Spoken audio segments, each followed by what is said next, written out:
When I wrote Building Proficiency for World Language Learners, 100 plus high interest activities, if you read it, if you read the book, you'll see there are lots and lots of templates in there.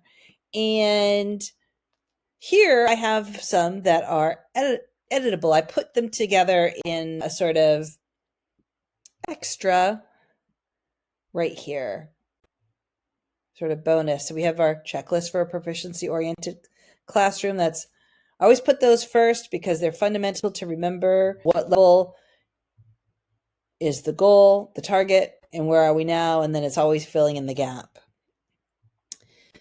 So here we just have a description of what's there. We have some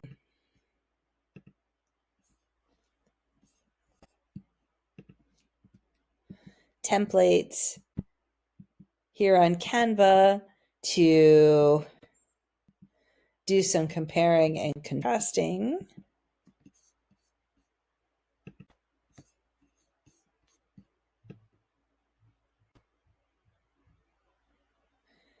So I love tres en raya, 3 in a row for verbs.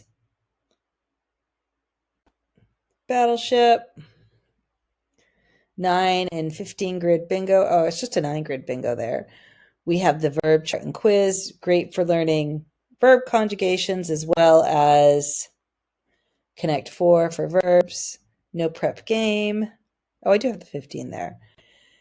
The error game, one of my favorites. You got to have a classroom where people can take risks.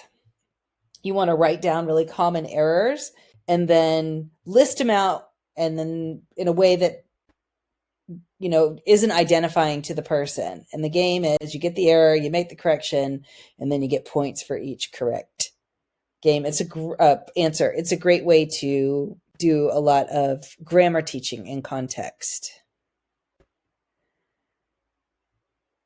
This one, really easy Q&A, just a little template. Dice games.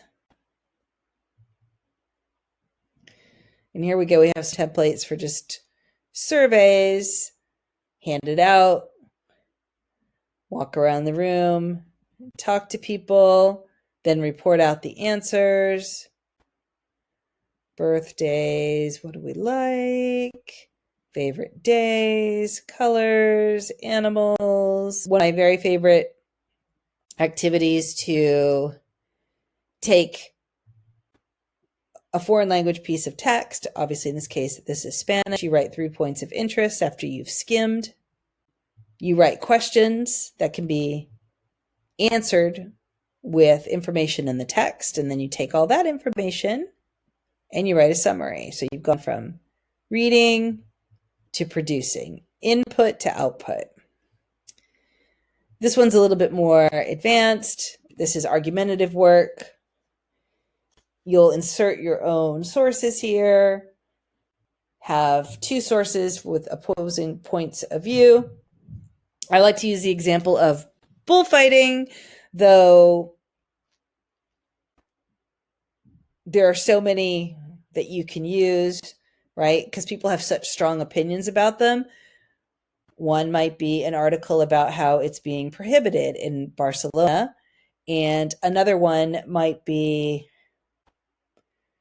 a podcast talking about the history of it. Another example might be homeschool, right? Reading about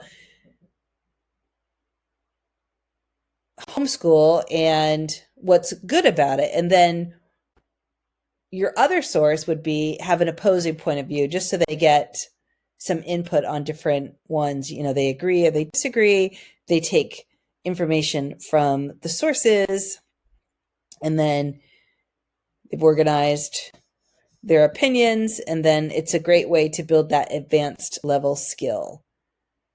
Okay, one thing. Another thing, T-chart, very easy. It's a great way to get started with comparing and contrasting cultures, and then just a quick lesson plan template.